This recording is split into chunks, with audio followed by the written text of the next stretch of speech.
Então, portanto, ele não consegue representar esses sons do francês ou do finlandês. Como a imaginação depende da reativação dessas representações sensoriais, se você não teve experiência sensorial com alguma coisa, você também não vai ter a capacidade de imaginar aquela coisa. Então, a imaginação também depende de experiência sensorial e experiência prévia com o mundo de uma forma geral.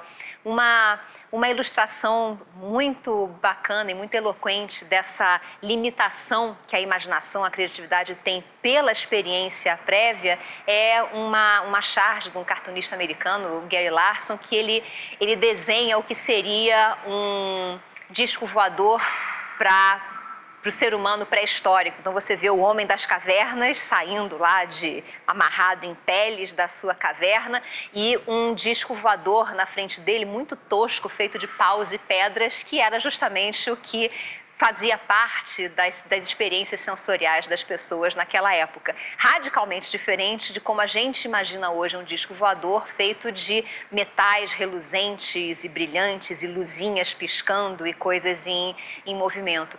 Então, a capacidade que a gente tem de imaginar, de criar coisas novas, depende da experiência. O que a gente aprende com isso? Que quanto mais rica for a sua experiência de vida, quanto mais elementos diferentes você conhecer, quanto mais variada for a sua experiência sensorial, de mais elementos você vai dispor futuramente para imaginar tudo aquilo, para criar coisas novas, para imaginar combinações novas. Um exemplo disso eu posso pedir para você, por exemplo, imaginar uma cor que você nunca viu. Você consegue fazer isso? Um objeto que você nunca viu de uma cor que você nunca viu. A gente não consegue fazer isso. A gente consegue lidar com elementos que a gente já conhece. Se eu pedir para você imaginar um balde verde escuro, isso é perfeitamente simples de fazer. Mas uma cor que a gente não conhece não faz parte do nosso repertório sensorial. O cérebro da gente não sabe representar o que seria essa cor. E se ele não dispõe de uma representação sensorial dessa cor, ele não tem o que evocar internamente para então imaginar o que seria essa cor que você não conhece. Então a gente só consegue imaginar aquilo que de alguma forma a gente conheceu em algum momento, de fato, através dos sentidos.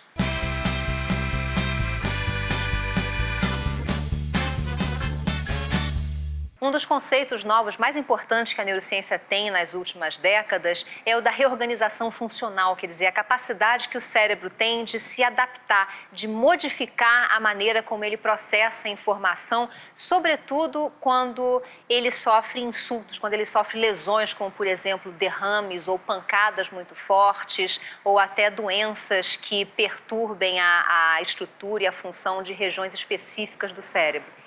Continua sendo verdade que o cérebro não se regenera. A gente não tem a capacidade de criar neurônios novos para repor os neurônios perdidos. Talvez com novas técnicas como terapias celulares seja possível até injetar neurônios de volta nas regiões afetadas do cérebro, mas isso por enquanto ainda não é uma terapia usual comprovada para o cérebro. O que a gente sabe, no entanto, é que mesmo que o cérebro não consiga reconstituir tecido afetado ou tecido que ele perdeu, ele é capaz de usar o que sobrou e modificar a maneira como essas regiões restantes do cérebro são usadas.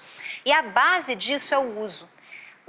A reorganização funcional do cérebro, ela acontece quando existe demanda, quando a gente insiste em resolver um problema, por exemplo, movimentar um braço ou recuperar a fala, usando aqueles neurônios que sobraram no cérebro. É aí que a gente descobre que deve existir uma rede de conexões muito mais ampla dentro do cérebro do que a gente imaginava.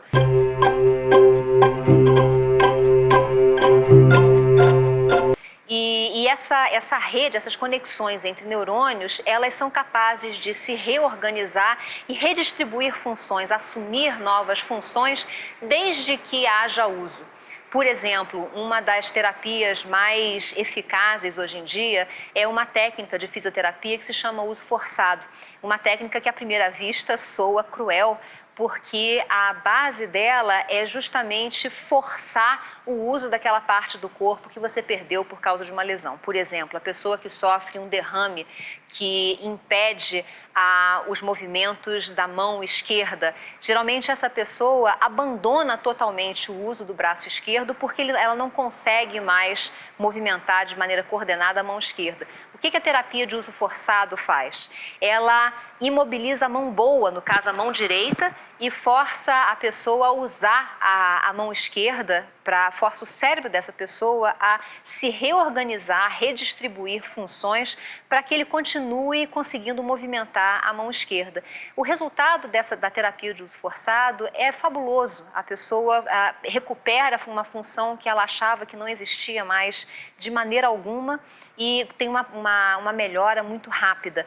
Tudo isso porque ela foi obrigada a usar o cérebro de uma maneira que ela achava que não era mais possível. Então aí a gente descobre que uma das melhores terapias de fato para o cérebro, não só em caso de lesão, mas de maneira geral, inclusive porque é a base do aprendizado, é justamente o uso. O cérebro da gente é o que é hoje por causa do uso que a gente faz dele ao longo da vida, desde quando a gente nasce.